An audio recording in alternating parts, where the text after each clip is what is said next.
because when Poppy says, what do you want? Like, where are we going for tea? We're going for, not dinner. Not Well, not supper. She's asking me, make a fucking decision. She's saying lead. And that didn't twig for me for a while. You know, we live in Dubai now. There's about 1 million choices. And it's nothing to do with where we're going for food. It's not to do with the cuisine. It's not to do with anything. She's saying to me, lead. And I missed that for way too long. And I think that as a guy, you've got to get very, very, very clued up on where you're missing those things, because that's her bid for leadership. That's her bid to say, babe, can you just make some decisions, make my life easy? I don't want to be in the masculine. I just want to be done to. I want to be led. I want to let my hair down, not think, tell us where we're going, drive us there, pay for the meal, bring us back. That's what she wants. Yeah, I missed that, and I used to think, oh, well, I don't know what you know. I don't know what you want to eat. I don't know what cuisine you want. I give you options and you refuse them. And I realised, I looked back and I was like, she was just looking to just slip into a feminine and be led, and that's all she wanted. And it was probably about a couple of months ago I realised this, and I was like, I've been making that decision more and more, and it has led her back into. And this is something that when you learn about nice guy, you have to learn about masculine and feminine polarities, like men showing up as the conscious masculine versus the feminine, especially in the relationship. And so it's interesting, this conversation, right? And you said, well, babe, what do you want? Right. Well, guess what? That is a characteristic of a nice guy. And so I'll tell you why. Let's go back to childhood. So little Ben, right? Ben is there. Ben is hungry, right? His needs are not met, right? Ben's crying in the crib. Nobody picks him up, right? Or even worse, right? Ben's mother is angry with him. She shames him. She neglects him. Or even worse, she hits him, right? So what does little Ben learn? Well, Ben learns that I'm not good enough, that no one will accept me for who I am, right? I am the reason why I was hit. I'm the reason why I never got fed. I'm the reason why I never got picked up. I'm the reason why my mother was angry at me. I'm the reason why she rejected me. I'm the reason why she shamed me, right? So psychologists, we have a word to describe this feeling of I'm not good enough. Do you know what that's called? Shame. Toxic shame. Yeah. It's not just shame, it is toxic shame, right? So what happens? The nice guy is on a hero's journey. We're all on a hero's journey. Do you guys know that? So a nice guy is also on a hero's journey. And it comes back to what Pete said, right? Like, what is the end game, right? What is the nice guy's hero's journey? Well, the nice guy needs to be validated. He needs external validation, right? So he's on this journey where he needs to do things where everything that he does, people will approve of him. People will say, you're a good guy. You are enough. Yeah. You're great, right? So your entire life's your hero's journey, right, is literally to go on a journey, to face your demons, right, and to get your reward or the boon, as Joseph Campbell called. The nice guy, on the other hand, his hero's journey is to go through life doing everything he can to be accepted, to be validated, to be validated, right? And what is his end goal? What is the hero's journey? That at the end, when I reach the end of the journey, I will be approved, right? Yeah. I will be, right? By I will be accepted, external, right? yeah. The question by other then people. is why does this happen? Do you know why this happens? Because nice guys don't. What is the fundamental question, Benjamin Owen? What you want? What the fuck do you want? Yeah. Right? Nice guys, we've never answered that question. What the fuck do I want? It's not what the fuck does my partner want. It's not what does my mother want. It's not what my kids want. It's what do I want? How is this making me feel, right? In this moment, how am I feeling about this, right?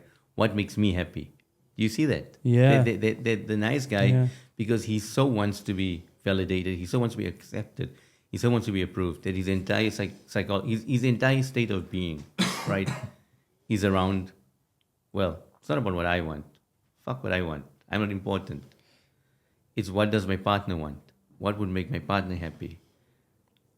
How would my partner feel about? Well, because even so, you take her out for supper. What is the thought in the back of your mind? It's not about how would I feel going to this place. Well, How would she feel if I took her to this place? Yeah, Would she have a yeah, great yeah. night? Would she enjoy the meal? Would she enjoy the ambience? Would she enjoy the atmosphere? Right? And well, if the meal goes okay for me, well, awesome, because she's going to be happy. And if she's happy, well, guess what? She approved of me. Good boy. Good job, Ben. You're like a Oh, little no. dog. Little dog. She's patted you on the head. You just put Well done. a cat amongst my emotional pigeons. Yeah. It's just, I can see that, but and I think that's what, I don't think I'm the only guy that would create that kind of circumstance, because it's like, do you know what? If we don't go to somewhere that's going to be nice and she's going to approve of, she'll get in a mood, and there's nothing worse than that. I can't stand that, because that mood means something about me. And I think that's what so many guys struggle with, because they struggle with the conflict. They struggle with that feeling because they're making it about them not being a good guy. Let me ask you this. So what does it do to you and for you if she doesn't approve? It's a good question. I think it's a question every man should answer. Like, so my partner doesn't approve of where I took her, right? What does it do to me? What is he doing for me? Yeah, I think this is going to challenge quite a lot of guys listening in, and ladies listening as well, to their narrative, because that is pretty much how so many... For a nice guy, what it do to them? Would it give them shame as I'm not good enough because she's not... Yes. She's not accepting, she's not approving of what I'm offering her?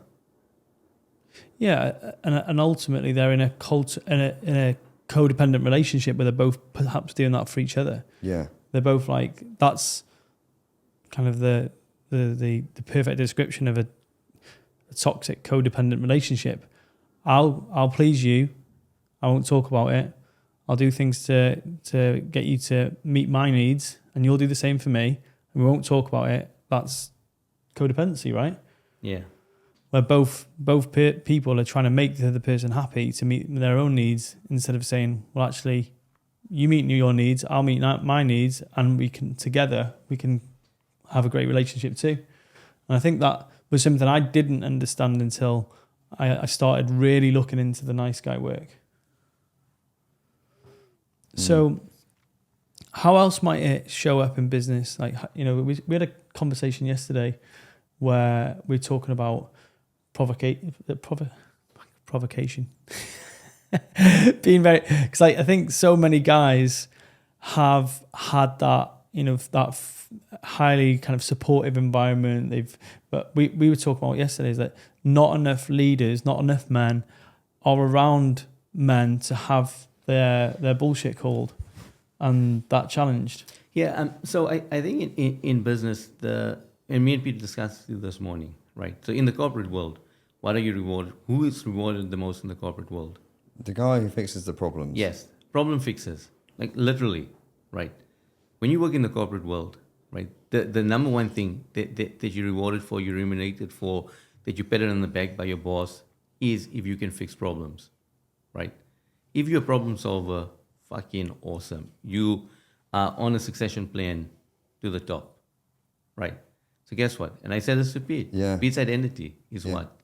A chief operating officer. You know why? What do CEOs do? They love to fix problems. They are problem solvers, right? And do you see this? So as kids, right, because we have this intensity to be approved, right? We need to be accepted. What have we learned? That if I can fix other people's problems, right, I will be accepted. They will approve me. If I can fix problems at home, my mother will approve of me. My father will approve of me. My siblings will approve of me. Then you go to school. If I can fix problems at school, my peers will approve of me. In the workplace, if I can fix... But remember, as a nice guy, what are you doing? I'm fixing the problems, and I have an internal spreadsheet happening there, because I'm an Excel geek, right? I have this spreadsheet with tabs open in my mind. So, with Benjamin is my colleague. What problems have I fixed for Ben? And I have a whole list of problems that I fixed for Ben. Yeah. And and then for someone else and Anne. And so what am I doing? I'm fixing problems not because, what's the word I'm looking for? Not because it's my part of my job, but I'm also fixing problems because I'm keeping track of it. So one day I can say to you, well, but you're not Ben, tit for tat. right? Do you remember 3 months ago, you were in a bind, you had this deadline, right? You're so selfish, Ben, because I'm asking you for help.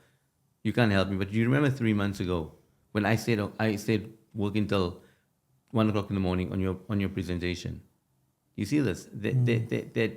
What ends up happening in the workplace is we love to fix problems, and because we want people to see us as a problem solver. Well, guess what? Problem solvers don't upset the apple cart.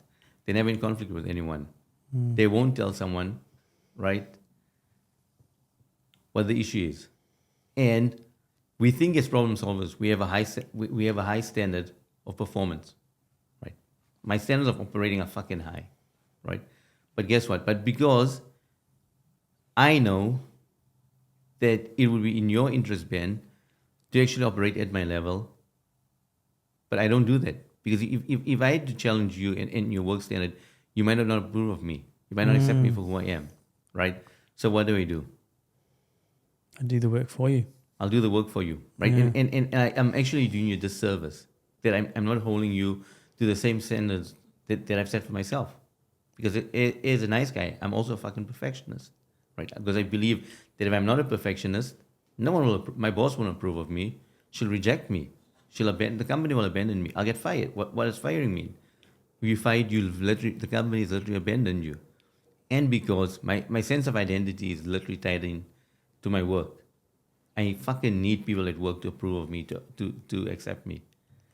So now all of my behaviors at work, literally, right, are in that little the drama triangle, Yeah. right? So I need to be someone's rescuer. I need to rescue the company. I need to rescue my colleagues by fixing problems, right?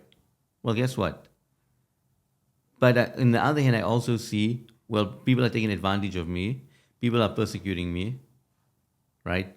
But guess what? I've allowed myself to be persecuted. And so now when I see myself as being persecuted, I'm also the victim. Yeah. Poor me.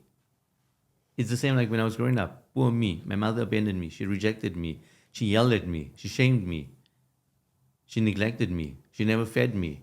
And on. Does this make sense? It's a cycle, right? And what we need to do is, man, I think, is we need to answer the question. It starts with, what the fuck do I want?